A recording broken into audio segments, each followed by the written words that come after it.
ओम ब्रह्म सत्यम सर्वधार। आज दास की कबीर वाणी। काल को अंग के बारे में वाणी के माध्यम से कबीरदास जी का निर्णय श्रवण करें। काल काल सब कोई कहे, काल न चीने कोय। जेति मन की कल्पना, काल कहावै सोय कबीरा, काल कहावै सोय। काल काल सब कोई कहे, काल ना चीन्ह कोय। जेति मन की कल्पना, काल कहावै सोय। देखिए क्या निर्णय है कबीरदास जी का इस दोहे में। जिन मूल कारणों से मृत्यु की घटना होती है उनसे सब काल काल तो कहते हैं, परंतु जो वास्तविक काल है उससे अज्ञानी लोग परख नहीं पाते। देखिए जिन मूल कारणों से किसी की मृत्यु होती है तो काल काल तो सब कहते हैं, लेकिन वास्तविक क्या काल है ये नहीं जानते अज्ञानी लोग। अब वास्तव में सांसारिक विषय भोगों की जितनी भी कामनाएं हैं वे सब काल ही कहलाती हैं। जितनी भी वास्तव में सांसारिक विषय भोगों की कामनाएं को काल कह रहे हैं कबीरदास जी। दूसरी वाणी को श्रवण करें। काल फिरै सिर ऊपरे, हाथों धरी कमान। कह कबीर गहु नाम को, छोड़ सकल अभिमान कबीरा, छोड़ सकल अभिमान। काल फिरै सिर ऊपरै, हाथों धरी कमान। कहें कबीर गहु नाम को, छोड़ सकल अभिमान। देखिए क्या निर्णय है कबीरदास जी का। अपने हाथों में धनुष बाण धारण कर सबके सिर के ऊपर काल मंडरा रहा है, इसे सदैव स्मरण रखो।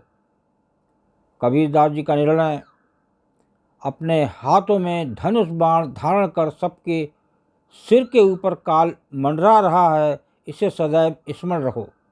कबीर जी कहते हैं कि अपने संपूर्ण अहंकार को त्याग कर सद्गुरु की शरण में जाओ और अविनाशी नाम ज्ञान को ग्रहण करो।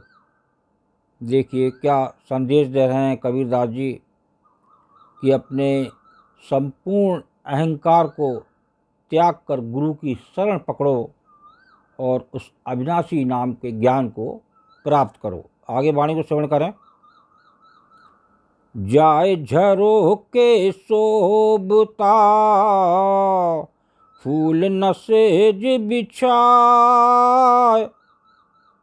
सो अब कहूँ दिखे नहीं, छिन में गयो बिलाय कबीरा, छिन में गयो बिलाय।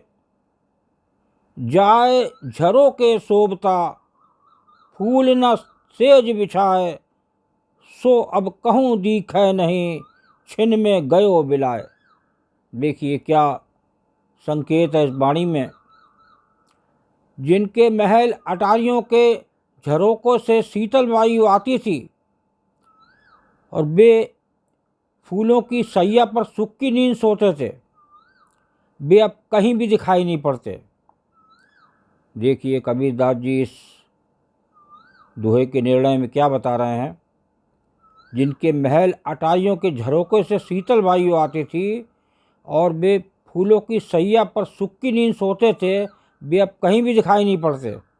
क्षण भर में ही वे सब काल के शिकार हो गए। अतः काल से सचेत रहकर निष्कल्याण का साधन करो। लास्ट वाणी को श्रवण करें। कबीर पगरा दूर है, आए पहुँची सांझ।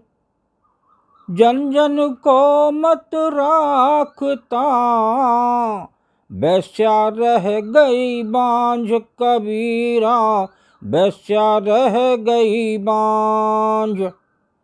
कबीर पगड़ा दूर है आए पहुँची सांझ, जन जन को मत राखता, वैश्या रह गई बांझ। देखिए इस दोहे में क्या संदेश दे रहे हैं कबीरदास जी इस जीव या मानव के वास्ते। कबीर जी कहते हैं कि अभी तो जीवन कल्याण की सफलता का लक्ष्य बहुत दूर है। जीवन कल्याण की सफलता का लक्ष्य अभी बहुत दूर है और शाम वृद्धावस्था आ पहुंची है।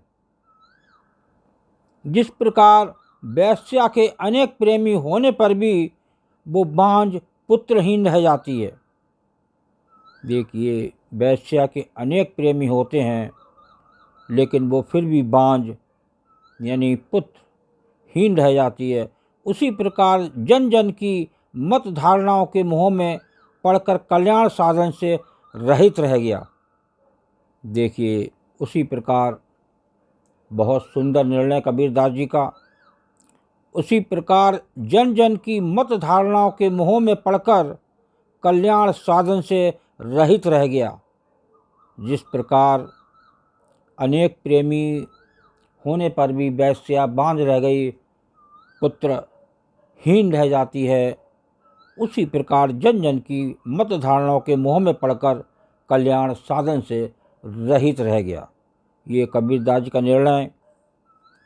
तो ये इससे बचें कि जन जन की मत धारणाओं के मोह में पड़कर कल्याण साधन से रहित ना रहें और एक गुरु की शरण को पकड़ें, अपना जीवन उज्जवल बनाएं, भविष्य को अच्छा बनाएं।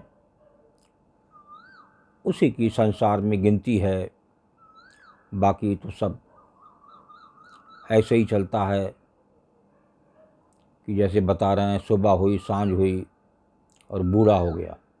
ओम ब्रह्म सत्यम सर्वधार दास का अगर चैनल अच्छा लगा हो तो इसे सब्सक्राइब करें, बेल प्रेस करें, लाइक करें, शेयर करें ताकि आगे आने वाला वीडियो सर्वप्रथम यूट्यूब में मिले। ब्रह्म सत्यम सर्वधार।